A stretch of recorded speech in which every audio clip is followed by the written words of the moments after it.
तहरीर असद आर चौधरी। शौकत खानम अस्पताल भी मौसाद की हिकमत अमली पर बना। खुद गर्ज इमरान नियाजी के जहन में दूर दूर तक शौकत खानम अस्पताल बनाने का ख्याल नहीं था। ये भी इमरान नियाजी के मौसाद के अंडर कवर असासा बनने के बाद उनके थिंक टैंक्स की तरफ से बतौर हिकमत अमली बनवाया गया था, ताकि बड़े समाजी कारकुन के तौर पर सॉफ्ट इमेज डेवलप किया जाए। इस अस्पताल में कैंसर की दवाइयों के तजर्बात होते थे। इमरान नियाजी के कजन इनामुल्लाह नियाजी ने बताया कि 80 की दहाई के आखिर में लंदन के मशहूर जमाना एजाबिल क्लब के अंदर मौसाद के स्टेशन ऑफिस में वहाँ के इंचार्ज के साथ इमरान नियाजी मुलाकातें करता था। फिर इस सेलिब्रिटी को वाहिद इस्लामी न्यूक्लियर पावर का सरबराह बनवाने के लिए मंसूबे का आगाज हुआ। याद रहे कि इमरान नियाजी को मौसाद की तरफ से पैसे देकर पूरा अस्पताल खुद भी बनवाया जा सकता था, मगर इसकी सलाहियतों को परखने, उसे कुंदन बनाने और अवाम के अंदर बतौर समाजी कारकुन मुतारिफ करवाने के लिए फंड रेजिंग की तरफ लगाया गया। 90 की दहाई में हकीम सईद, तकबीर अखबार के चीफ एडिटर सलाहुद्दीन और फिर डॉक्टर इसरार साहब ने भी इस प्रोजेक्ट की निशानदेही की।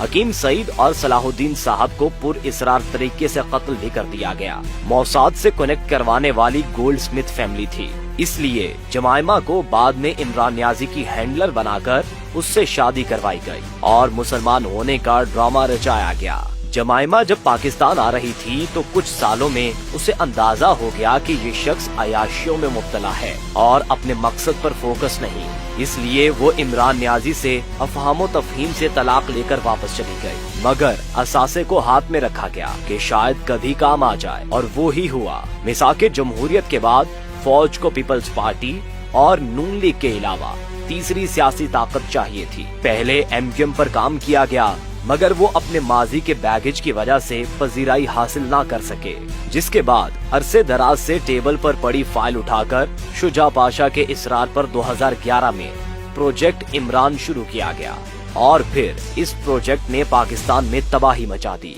फौज को इमरान नियाजी के इस हद तक डीप रूटेड होने का अंदाजा नहीं हो सका और वो समझते रहे कि हम इसे कंट्रोल कर लेंगे। यहूदी सरमाया कंट्रोल करते हैं, वो सरमाया लगाएंगे, ये ओवरसीज में बड़ा पॉपुलर है, वो भी सरमायाकारी करेंगे और ये मुआशरे को लिबरल भी करेगा।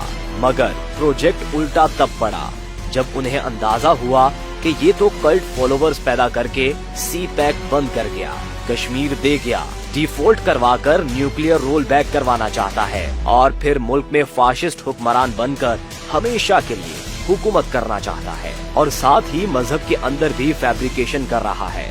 ये तो सब कुछ हाईजैक करता जा रहा है और ये हमारी कठपुतली बनने के बजाय हमें कठपुतली बना चुका है। तब गले से उतार कर फेंका गया और फिर 9 मई और बाद के वाकयात होते चले गए और अब इस प्रोजेक्ट को बंद करने के लिए खुली जंग शुरू हो चुकी है। मगर याद रखें, फौज मुल्क को बचाने के लिए हर हद तक जाएगी।